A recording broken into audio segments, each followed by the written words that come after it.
pagmamahal na mas dakila pa sa pag-ibig ni Jesus para sa atin. Nung tayo'y kaaway niya, sa tidi pinagkait ang habag niya upang tayo'y lumapit.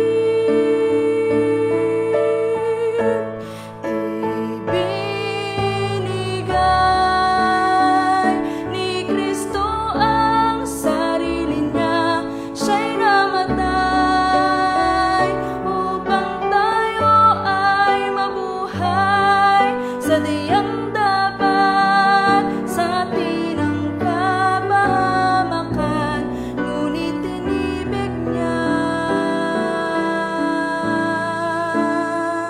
tayong tunay.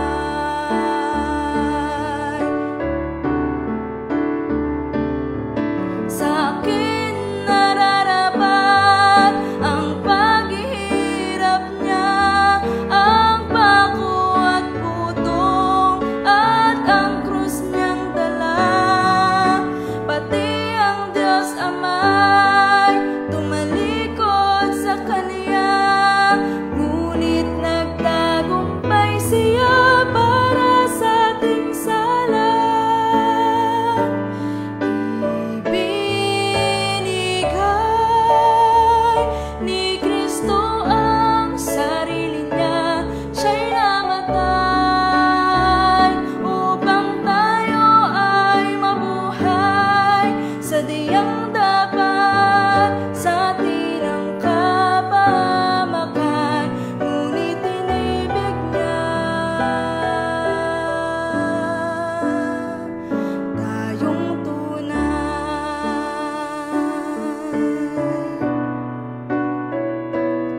Ngunit inibig niya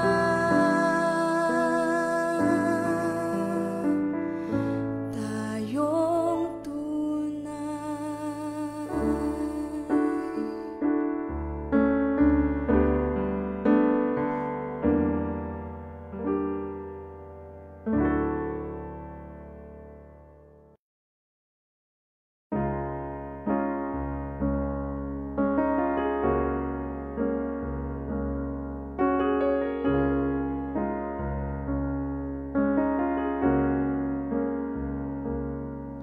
noon pang simula, may plano na ang Diyos upang tayo'y Kaniyang makasama. Ngunit naantala ng tao'y magkasala, at ang sakripisyo ay kailangan na. Si Kristo'y namatay doon sa Kalbaryo para sa kasalanan ng tao,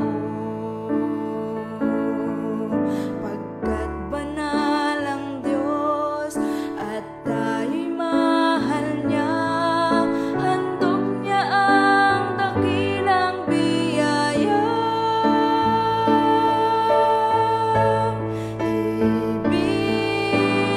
Ibinigay ni Kristo ang sarili niya, siya'y namatay upang tayo ay mabuhay. Sadyang dapat sa atin ang kapahamakan, ngunit inibig niya tayong tunay.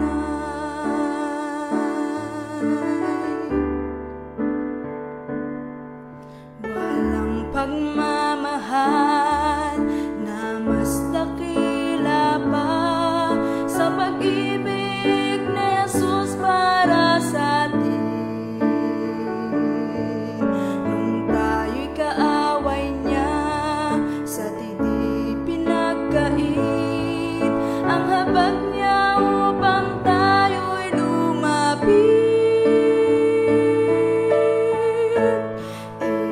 Ibinigay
chapter 50. Yan na po ang ating pong chapter. So we're now in the last chapter of the book of Genesis. Lord willing, no? Matapos po natin ito hanggang po sa last verse. Okay? So, bago po tayo magbasa ng ating pong chapter, ay dali lang.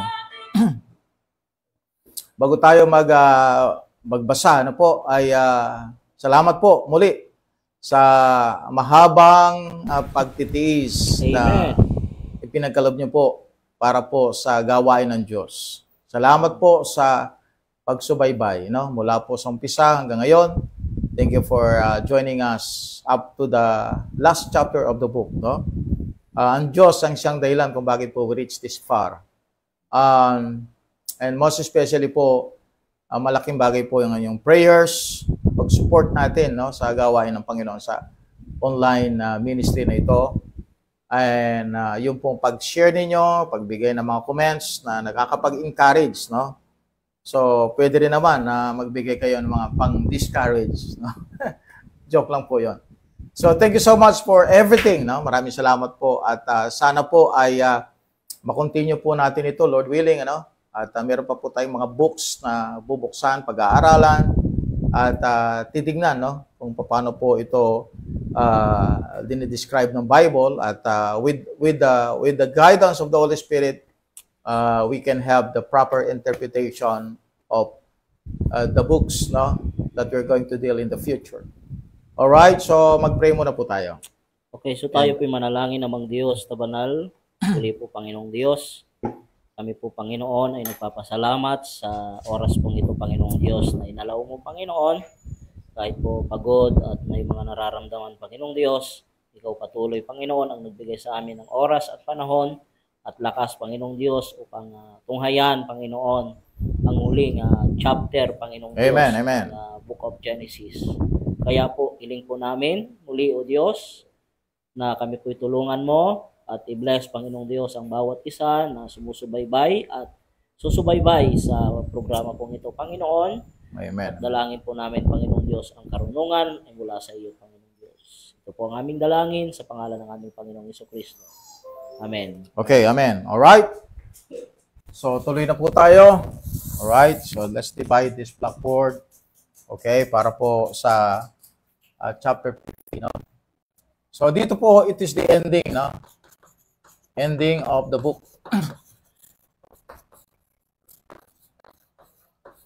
Right, of Genesis.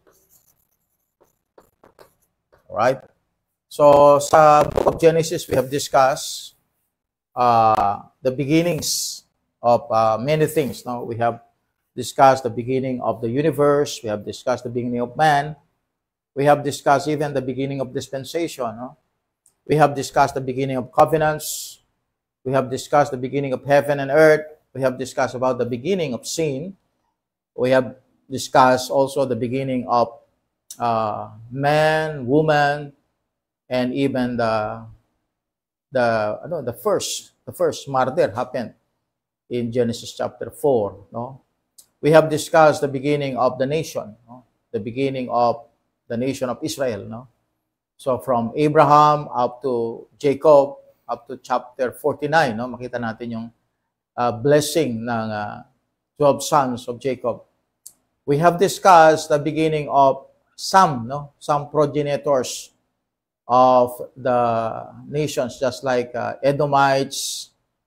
We have discussed also the beginning of the Ammonites, Moabites, line ni Lot. So we have also discussed about the line of the kingly line of the Lord Jesus Christ, of course, no, sa katauhan ni Judah. So we have discussed also the types, no? At makita natin yung types ng lamb since chapter 3. And we have discussed also the type of Isaac, which is Jesus Christ, in Genesis 22. We have discussed the types of the body of Christ, the rapture, in Genesis chapter 24. We have discussed the types of the salvation of the New Testament. So, dealing with sinners in since the beginning of chapter 42, no? At we have discussed also the greatest type of the Lord Jesus Christ, which is Joseph. At makita natin, napakaraming bagay na na-discuss po natin sa chapter 49, no? Yung mga prophecies concerning the first and the second advent of Jesus Christ. At ano pa, nakita natin yung separation, no, ng mga nations in Genesis 10. Okay, the first religion sa Genesis 11. Okay, yun ang Babylonian religion. So we have discussed also chapter 9, yung mga races. We have Ham, Shem, and Japheth, yung beginning ng mga races. We have the Shemite, the Hamite, and the Japhethite, no? So yun po ang nakita natin. At nakita din natin yung grace, no? In Genesis 6, nakita natin yung grace ng ating Panginoon Diyos. We have the first mention of the word repent in Genesis 6, bagaman ang Diyos ang nagrepent dito. At sabi nga na this is the first mention rule, pero ang subject kasi dito ay walang iba kundi ang Diyos. So we cannot apply this to man. So may repentance na nangyari sa tao. At makita natin that will be in the other books. Now, marami po tayong nakita, even the beginning of the word altar was mentioned. At makita natin po yung future events, no, na ipinakita po sa ilang mga chapters ng ating pong naging discussion sa chapter 50. So, nakita natin kung paano ang pagbabago ni Jacob, from Jacob to Israel. Nakita natin yung 12 tribes at ipinakita yung future nila sa chapter 49 at pinakita po yung mga titles ng ating Panginoong Hesukristo in chapter 49 at makita din natin yung mga types ng Antichrist. We have Ismael, Pharaoh, no? Not the man but the office. We have done as a type of the Antichrist. At makita natin yung serpent nag-appear sa Genesis 3 na makukonect po natin sa Revelation chapter 12. Okay? So, doon po ninyo makikita that even the types of the body of Christ like Rachel, Eve, of course, and Eve, Rachel, Sarah, no? Yung mga types na yan. And even types of Israel, no? Just like Sarah. The types of the body of Christ is, of course, Rebecca, no? It's a good example ng types ng body of Christ. Now, so, napakaraming bagay po that we have discussed in the book of Genesis that helps us, actually, it helps us significantly, no? And remarkably, para po maintindihan natin ang Word of God. Maintindihan natin yung dispensation ng panahon. So we have discussed the beginning of some commandment ng Diyos.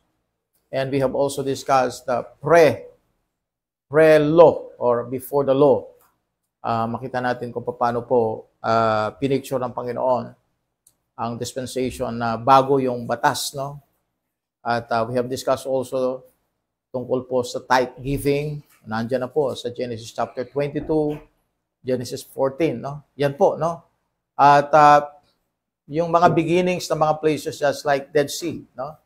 Yung pong Dead Sea, we have seen that is the Vale of Siddim, no? At ano pa, no? Makita natin yung Bethel, no? Bakit sa Bible may Bethel? That is discussed in Genesis 32, I think, no? Yun po, no? At kaya nga po, kung gusto nyong balikan ang mga nakaraang mga pag-aaral, you are free to do so sapagkat ito po will be posted in Facebook as well as in YouTube, no? Kaya po, yan na yung Bible school po ninyo, no? Kung kayo po ay walang chance to enter the Bible school, may Bible school na po kayo. Just study our videos in Real KJB, no? Sapagkat kung anong dinidiscuss ko dito, yun din po ang dinidiscuss ko sa Bible School. Okay? So, yun po. Magandang gabi po kay Sister Celiana Rose, no? Ito po yung mga ito yung mga early birds natin. We have Brother John Aldrin Libado, no? At thank you so much for joining us this time. Okay? So, start na po tayo reading verse number 1 up to verse 13. Genesis chapter 50, verse 1 to 13, the Bible said, "And Joseph fell upon his father's face and wept upon him and kissed him. And Joseph commanded the servants, the physician, to embalm his father, and the physician embalmed Israel. All right. And 40 days were fulfilled for him, for so are fulfilled the days of those which are embalmed.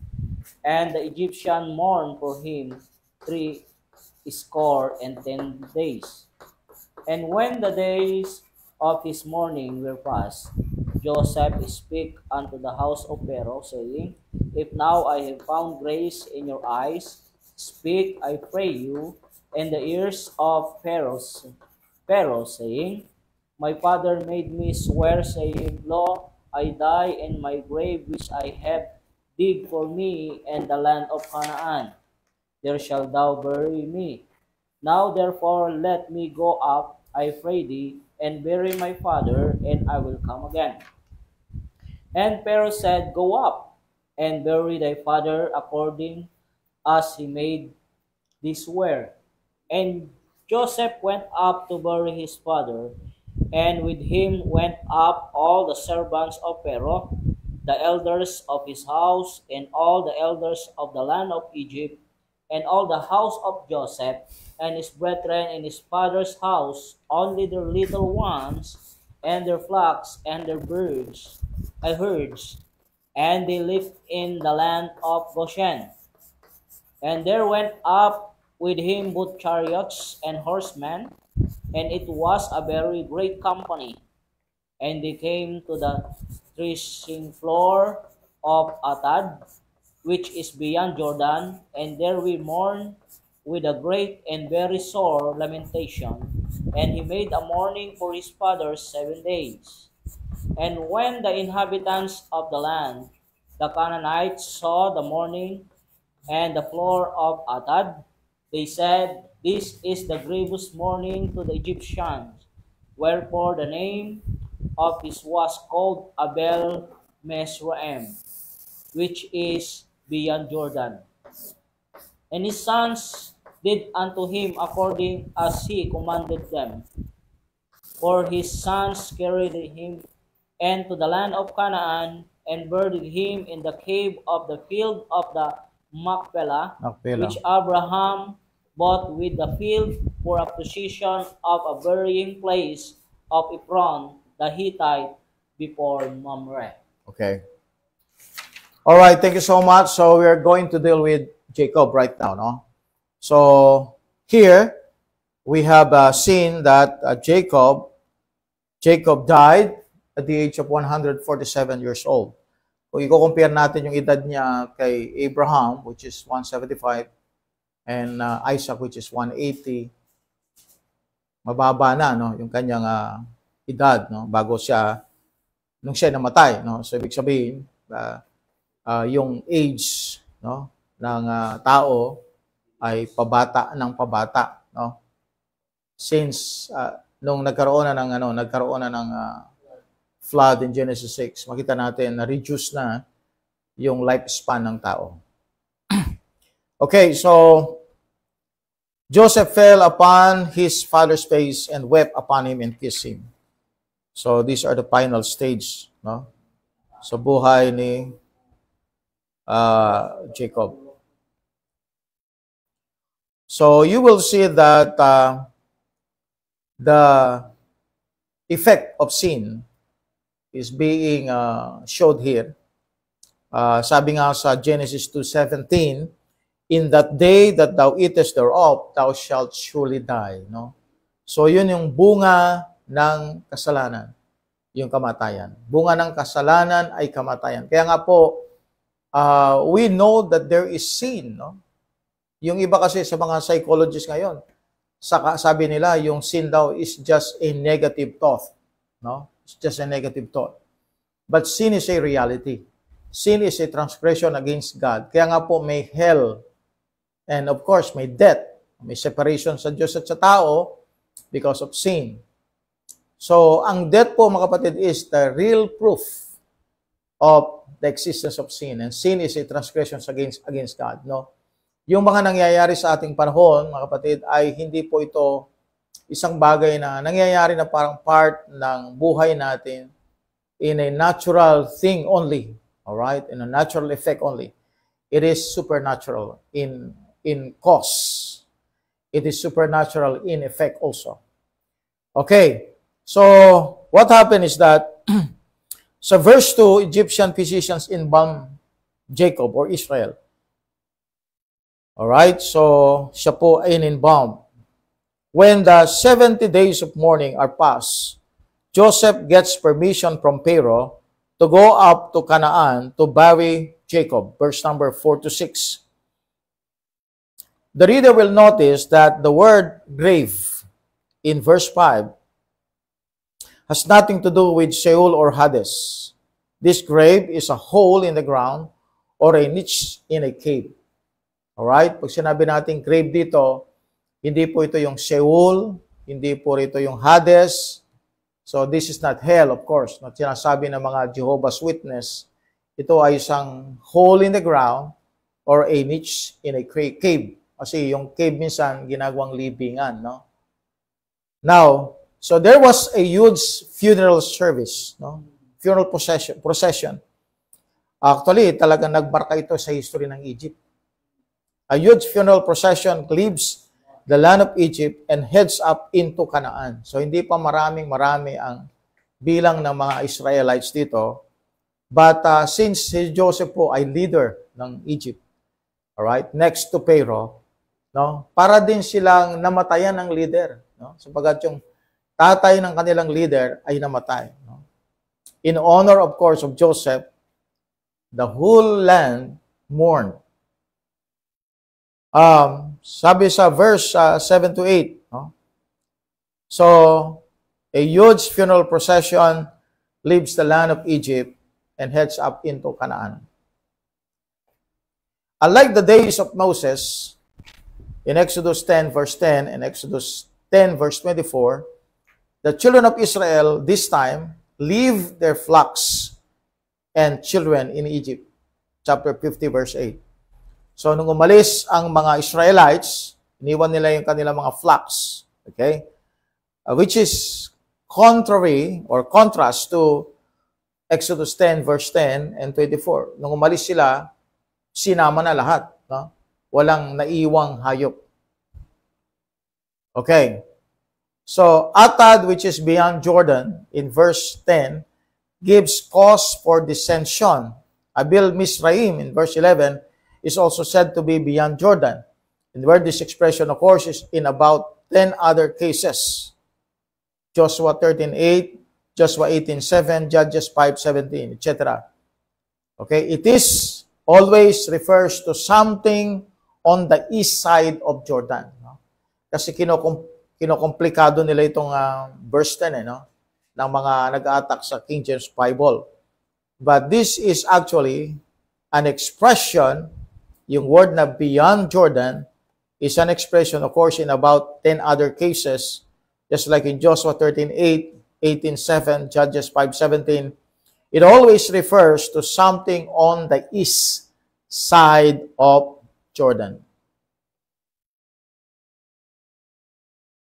All right?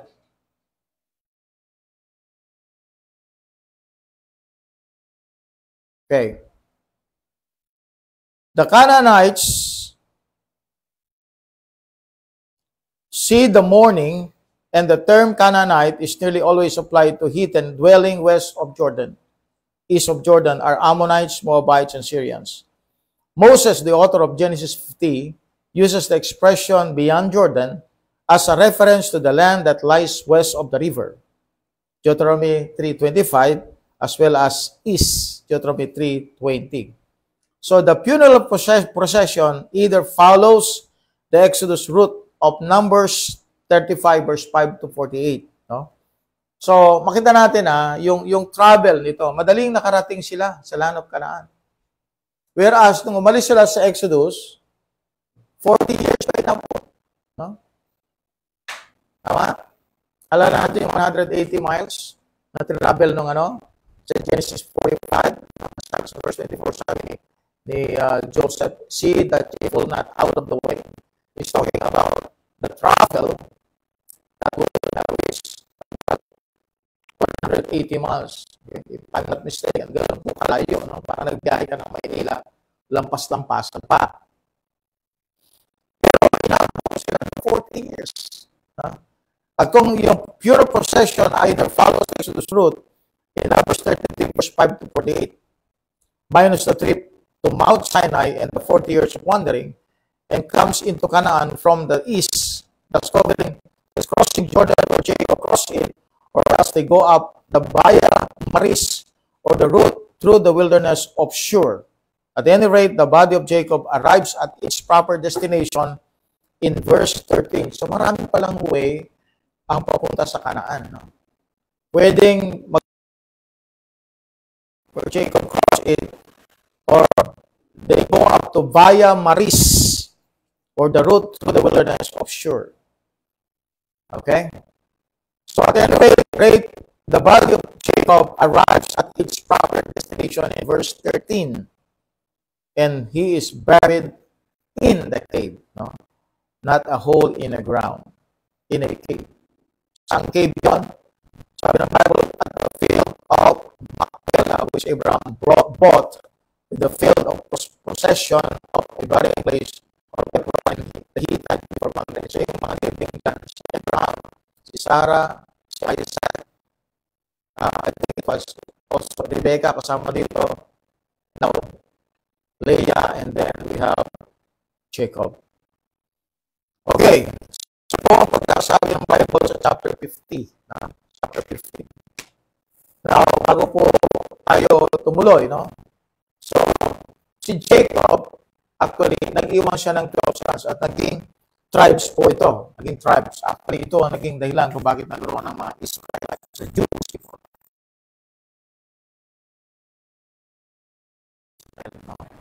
So, Jews.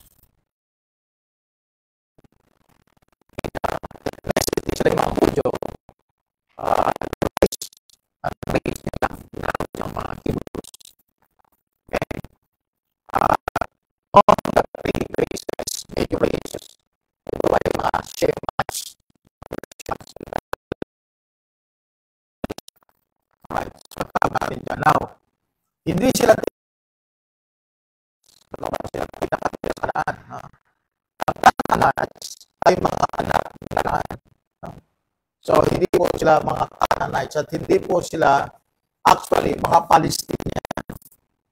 They were not Palestinian. So, they were Jews, they were Hebrews, they were Israelites. Okay? Now, ito yung magiging parabang dito natin magpo-focus na ngayon ang Bible. Kung makapasin ninyo, sa last book na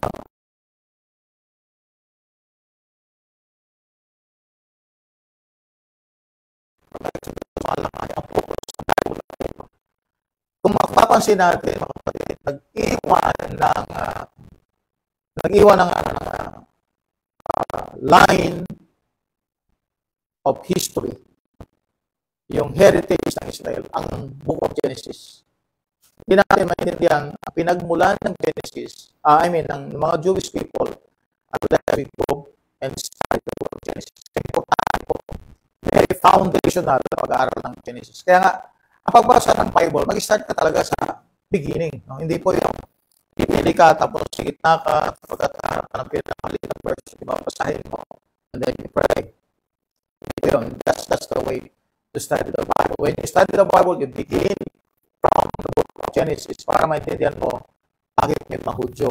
No? At ano ang plano ng Diyos, anong role nilang gagampanan sa last days. Of course, hindi natin maintindihan ang millennium at second coming and even the tribulation period kasi ang tawag dito is Jacob's trouble. Ano ba yung Jacob's dito? That's Israel.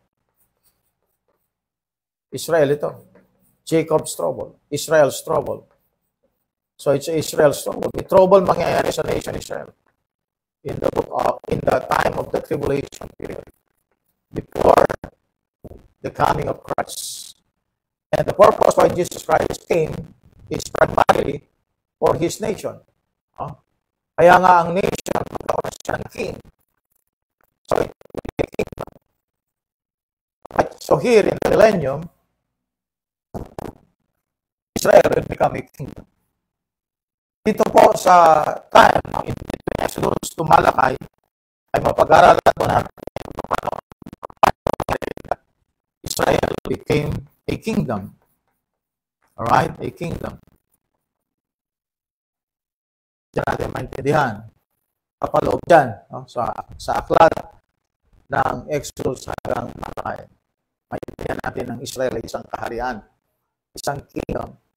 Okay, so dito sa church age, bunga ng rejection ng Israel sa Misayang dumating, yung first coming. So, ang church actually ang pinakaparang what's this? Yung beginning ng church actually from Israel din. Kaya without Israel, there will be no church. Okay? And without Israel, there is no second coming. Without Israel, there is no tribulation period. Without Israel, there will be no rain. Lahat po nakakonect ito. So dito, nagtatapos ng buhay ni Job. Pero meron pa po tayong isang personality na kailangan po natin magtutukan. And that is yung bida ng chapter 37 hanggang chapter 15. That is Joseph. So we're going to see the ending. No? Pero bago po yun, we have seen also that Joseph is taking Goshen. At makita po ninyo that takot yung mga kapatid niya sa kanya. For the reason, dahil wala na yung tatay, baka ngayon magsimula na maghiganti si Joseph. But let's see what happened. Let's see what happened. At kung anong reason kung bakit doon pa rin sila sa land of Goshen. Let's see the reason. Okay? Verse 14 up to verse 26. Genesis chapter 50 verse 14 to 26. And Joseph returned into Egypt, and his brethren Yung sound natin, went okay. up with him to Okay lang po his yung sound. father. After he had buried his father. And when Joseph's brethren saw that their father was dead, they said, Joseph will peradventure hate us, and will certainly requite us all the evil we did unto him. Okay? And they sent a messenger unto Joseph, saying, Thy father did command before he died, saying, So shall you say unto Joseph, Forgive, I pray thee now, the trespass of thy brethren and their sin, and they did unto thee evil. And now we pray thee, forgive the trespass of the servant of the God of the Father. And Joseph wept when they speak unto him. Mm-hmm. And his brethren also went and fell down before his face. Okay. And they said, Behold, we be thy servant. And Joseph said unto them, Fear not, Okay? for I am and the place of God. But as for you, ye thought evil against me, but God meant it unto good, to bring to pass as is in this day, to save much people alive. Amen.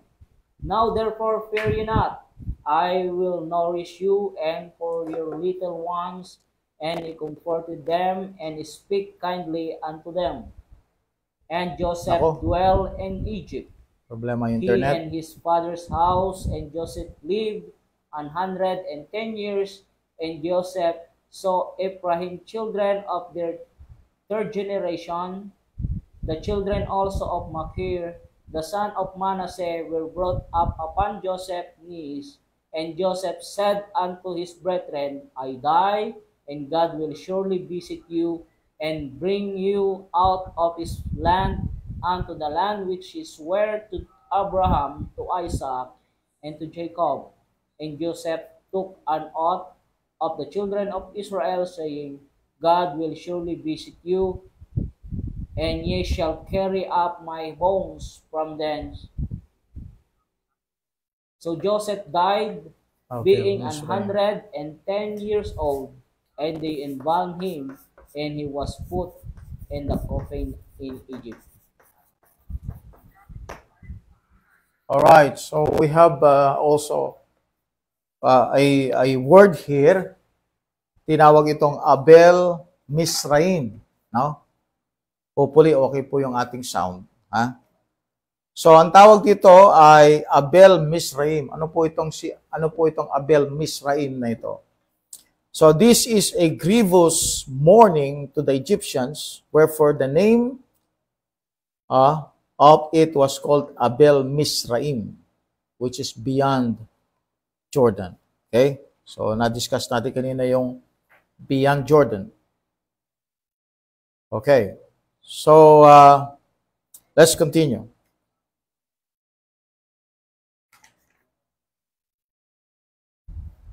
Okay, Joseph now returns to Egypt. Bumalik siya sa Egypt. No? On the way home, Reuben, Simeon, Levi, Judah, and company get to comparing notes, and they figure the thing out in verse 15. Dito po sa verse 15, sinabi dito, and when Joseph's brethren saw that their father was dead, they said, Joseph will peradventure hate us and will certainly requite us all the evil which we did unto him. So, meron na silang fear dito. Wala na yung tatay, no? Maghihiganti na itong si Joseph. By the time they get home, they have convinced themselves that Joseph will take vengeance on them now that Jacob is dead. To upset this, they send a messenger to Joseph with the last request of their father. It is in effect that Jacob made a special request on behalf of the brethren that Joseph would not hold any grudge against them after the death of their father in verse 17. So sa verse 16, nakalagay dito, and they sent a messenger unto Joseph, saying, Thy father did command before he died, saying, So shall you say unto Joseph, Forgive, I pray thee now the trespass of thy brethren and their sin, for they did unto thee evil. So ang sinasabi nila dito, patawarin mo kami, no? According to sa saying ng ating tatay, no? Okay. So verse 17, Joseph would not hold any grudge against them after the death of their father. Verse 17. But it has been said before, in Genesis 45, verse 14 to 15, Genesis 49, verse 26, Joseph had already obeyed Ephesians 4:32. No? So pinatawad na nga sila. And when he gets the pitiful request from his brothers, he can only cry over the lack of understanding and lack of faith in him. He had already forgiven them, according to chapter 50, verse 17. Sabi ng Bible dito, and Joseph wept when they spake unto him. Naiyak siya, no? Pagkat hindi siya maintindihan, hindi rin siya mapaniwalaan. The brothers had arranged the timing of the request about like Joseph had arranged his request with Esau. Genesis 33, verse 1 to 20. About the time the messenger has made the request of Genesis 50, verse 16, in come the sons of Jacob, magkakapatid, and bow down in Genesis 50, verse 18. Nakalagay dito, and his brethren also went and fell down before his face, and they said, Behold, we be thy servants. Alipin mo kami, Joseph. Okay.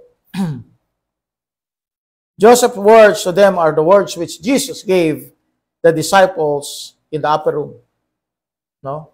Kung ano sinabi ni Joseph, yun ang sinabi din ng Panginoon, Jesucristo. Luke 24, John 20, at ang sabi niya, fear not. Yun din ang sinabi ni Joseph, fear not, in chapter 50, verse number 19. Joseph explains the whole story in the light of Romans 8:28, Psalm 76, verse 10. At ang sabi dito, and he comforted them and spake kindly unto them in verse 21. This brings us to the final considerations of Joseph as a type of Jesus Christ. Lalo na po tayong nabigyan ng marami pang mga proof na talagang Joseph is the greatest type of Jesus Christ. The last comments we made on this very important Bible revelation were made back in Genesis 45 verse 15, when Joseph revealed himself to his brethren. No? Sa chapter 45, kung saan po ng mga brethren, they pictured the sinners, no? Na convicted sinners. When Joseph revealed himself to his brethren in Genesis 45 verse 15, pinakita po doon na Joseph is really Jesus' greatest type. However, much has taken place since then, and the observant reader can easily see that Joseph as Christ sends his brethren out with the message. No? See, Jesus Christ is sent the apostles in Matthew 28. Joseph also sent his brethren with the message. Genesis 45, verse 24 to 25. Joseph as Christ exhorts them to love one another. In John 15, of course, sinabi ni Jesus Christ yun. Also in Genesis 45, verse 24, yun din ang sinabi ni Joseph. A true witness tells all the words of Christ as they told all the words of Joseph. Genesis 45, verse 27, Acts 20, 27. Joseph, as Christ, provides transportation to the Great Supper. Genesis 45, verse 27. So Joseph, as Christ, thus at the rapture, will come out halfway to meet his people. Genesis 46, verse 29, 1 Thessalonians chapter 4, in the air. Yan ang rapture, in the air. Number 6, Joseph's people, as Christ, are an abomination to the world. Sapagkat ang mga shepherds ay abomination sila sa mata ng mga Egyptians. Egypt is a type of the world. And here, yung mga nakatira sa Egypt, na mga Egyptians are type of the people in the world today. Okay? Wherein, pag sinabi natin Christian, yung true Christian, it will be rejected and it will be an abomination to the people of the world. Genesis 46, verse 34, John 16, verse 1 to 6. Joseph as Jesus rewards the diligent. Genesis 47, verse 6. Joseph as Jesus presents his people to the king. Genesis 47, verse 7. Joseph as Jesus gives an earthly inheritance. Yun nga yung Goshen. Genesis 47, verse 11, Revelation 5:10, Luke 19. Number 10, Joseph as Jesus sustains life. Genesis 47, verse 12, John chapter 6. Number 11, Joseph as Jesus supplies seed for the sower. Genesis 47, verse 23, 2 Corinthians 9:10. So we have another thing. Joseph as Jesus gives an inheritance. Genesis 47, verse 24. Joseph as Jesus saves lives. Verse number 25 of chapter 47. We have Joseph as Jesus bore fruit. Genesis 49, verse 22. Di ba? A fruitful bough. Number 15, Joseph as Jesus was shot at by the archers. Genesis 49, verse 23. Psalm 64, verse 3 to 4. We have Joseph as Jesus was separated from his brethren. Genesis 49, verse 26. Number 17, Joseph as Jesus was helped and blessed. Genesis 49, verse 25. Acts 2, verse 26 to 27 and 31. Joseph as Jesus returned to Egypt. Chapter 50, verse 14. Revelation 19 to 20. Joseph as Jesus wept.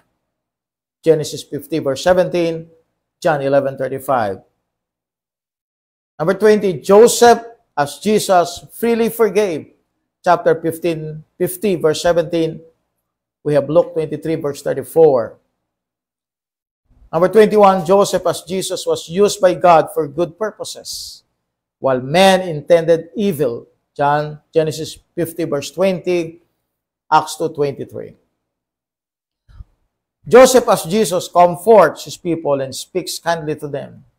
Chapter 50, verse 21. Joseph as Jesus had his bones carried out of Egypt. Chapter 50, verse 25. And if one bone of Jesus Christ could ever be found, the whole Bible, from cover to cover, wouldn't be worth the paper on which it is written. Okay? So, Joseph, as Jesus, had his bones carried out of Egypt. Egypt is a type of the world. Okay? Kaya makita natin the last word, ang Genesis, coffin. Coffin in Egypt. Coffin in Egypt. So this is actually the picture of every person. It will end as a coffin. Your life will end just like Joseph's. Alright? Kung makita nyo yung ni-mention doon, a coffin in Egypt. So everyone will end in this. A coffin in Egypt. Okay? So, the book of Genesis ends in a coffin in Egypt. Joseph lives to be 110 years old. Okay? So, 110 years old siya po. Bumaba na, no? 145. We have 110 here.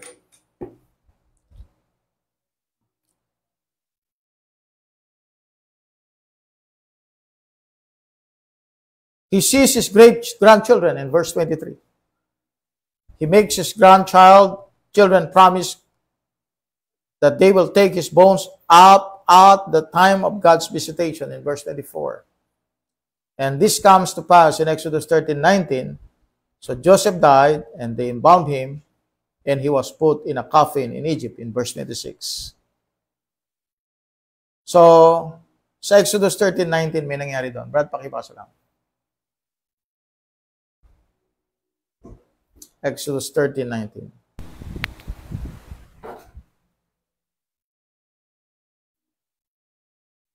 So, yung Exodus talaga picture po siya ng rapture. So, yung book of Exodus, dito na po, no? Exodus na ito. So, sa Genesis, nag-end sa Egypt. Yung book. Okay? So, without the rapture, everyone will end their lives in Egypt. But hindi po tayo nagwakas. Amen. No? Dito sa Ehipto. Hindi tayo nagwakas dito sa mundo na katulad ni Joseph. Amen. Hindi siya nagwakas dito sa Egypt. Tulad ni Jacob, umalis siya sa Egypt. Nalis yung kanyang katawan sa Egypt. Joseph also the same. Yeah. So that will happen to us also. Amen. I believe that with all my heart, 100%, that I will not stay here in the world, in this world. Yeah. With my body, I'm going to be with the Lord Jesus Christ. Okay, Exodus 13:19. Exodus chapter 13, verse 19. And Moses took the bones of Joseph with him, Yun. for he had straightly sworn the children of Israel, saying, God will surely visit you, and ye shall carry up my bones away hence with you. Yun, na-fulfill sa Exodus 13:19. So the book that begins with God in Genesis 1:1 ends with a coffin in Egypt. Why? Because of sin. In between Genesis 1:1 and Genesis 50, verse number, ano ba yung last verse? 26. Sin ang nandun, no? Kaya nga nag-end sa coffin in Egypt. This is the divine philosophy of history. The man-made imitation is, in the beginning was the dust cloud, and it ends with man as his own God and his own creator. Books in the 20th century bear titles like Man in His Universe, The History of Man, Man, The Naked Ape, Man, The Bearer of Destiny, Man in Controlled Evolution, etc. But these books end where Genesis ends, in a coffin in Egypt. Ano man ang isulat ng tao against dun sa natural law na iniwan ng Diyos sa mundo, wala siyang magagawa. The man cannot change what God ruled out, what God did, what God stated, what God declared. Hindi niya mababago yun. No? Kahit anong filosofiya sa mundo, mga kapatid, makita ninyo, Ang daming philosophy, daming mga wise person na nabuhay dito sa mundo. Nabago ba nila yung katotohanan ng kamatayan? Wala po. Walang nakabago nun. Lahat ng doktor, kapatid, na nag-imbento ng mga gamot para umaba ang buhay ng tao, nangamatay din. No? So what's the reality? Every one of us will end our lives in the coffin in Egypt. Tanggapin na natin yun, mga kapatid. Kaya kung wala tayong blessed hope, amen? Ito yung senaryo ng buhay natin. So yung senaryo ng buhay ni Joseph, hindi po actually nagwakas sa Genesis 50, verse 26. Nagwakas, Exodus 13:19. Praise the Lord. Inalis ang kanyang coffin sa Egypt, which is the type of the world. Without the next book, Exodus, the book of redemption, the graveyards of this earth will lie silent forever, with their bones smoldering to dust and ashes. Egypt pictures this. With the Nile as the water source, the eyes of its inhabitants are turned downward for blessing instead of upward. Deuteronomy 11, verse 10. The dead were preserved in Egypt as though they thought they would spend an eternity on earth. Egypt in this world. Jacob wanted to get out of it, and he got out. Joseph did not desire to stay in it, and he got out. The children of Israel get out in the next book, Exodus. The born-again believer will get out of the sound of the trumpet, the voice of the archangel, and the crown of God. 1 Thessalonians 4. Until that time, his future as the future of every man, woman, and child on the planet of the face of this planet is a coffin in Egypt. So mula dito, mga kapatid, from here, from Genesis 1:1, okay, up to this time, yung rapture, up to this time, everyone, from this time, from the start of sin, up to this time, everyone, ito yung sinabi ng Bible, a coffin in Egypt. So, mawawala lang yan, mga kapatid. Yang salitang yan, yung power ng salitang yan, kapag dumating na ang Panginoon.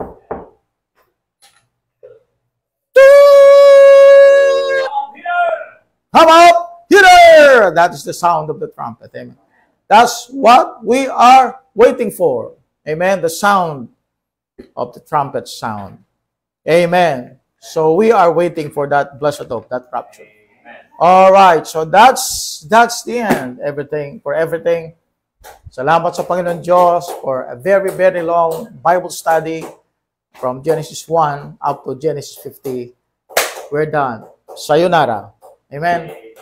God bless po.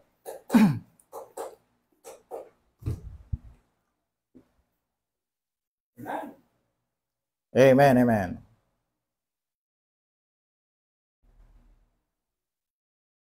Amen. Purihin po ang Panginoon. So, shout out sa lahat ng sumubaybay sa gabing ito, sa huling bahagi ng Book of Genesis. Shout out to Brother Prince Arjun Kapili. Amen. Ito, si Pastor Al Bukid. Yun. Amen. Future Core Plagues Pastor. Ito po si Pastor Mike Abito. Oh, kasama siya ngayon? Amen. Wow. Bible Believing Corner. At si Sister Kayla Kapinpin Ibero. Wala tayong Bible Believing Center, no? Puro Bible Believing Corner lang. Sa corner lang tayo. Okay. Sa corner lagi. Kino-corner lagi. Sige. Si Brother John Aldrin Livado. Amen. Okay. Brother Brian Impante. Brother Jocelyn Asam. Brother X Taraki. Yeah. Ito si Pastor Jason Ronaldo. Amen. Si Brother Luis Antonio Sia. Brother Christian Solano. Sister Kaliana Rose Gonzales Nicolas. MBC Naik. Pastor Demi Labios. At sa lahat po ng church. Amen. At maging po si Keisha Punsalan. Amen. Si Maria Elena Pineda. Si Olive June Casquero Mendez, at maging po si Oxap Daco Milianor. Mahirap no? Baliktad ang pangalan. Okay, si Michelle Buliser Burgos. Yan, si Sister Neng Gregorio Tolentino. Si Neera Alexander Reyes Tan. Amen. Si Eniza Sapinil. Si Andreas Simbre. Amen. Si Sister Ara. At maging po si Sister Salina Shay Herrera. Amen. Brother Nolan Maroto. Yep. Chris Bravo. June Cornelia Jumawan. Shaina Ive. Jericho Virgilio. Amen. At maging po si Yo Mario Garcia. Yon, Brother Amen. Mario Garcia. Amen. Sa lahat po na nasa comment section. Amen. God bless po sa inyo pong lahat. Hanap tayo. Praise God. So, yan Praise po. God. I-mention po lahat. So we have here Brother Russell Mariano. Nabanggit mo ba yung Brad? Hindi po. Okay. Yung Russell Mariano. Yan. Shoutout po. Yan po. Yan yung ating mga kasama ngayong gabi. Amen. Okay, so tayo po ay magtapos sa panalangin. Dakilang Diyos, amang banal, makapangyarihan sa lahat.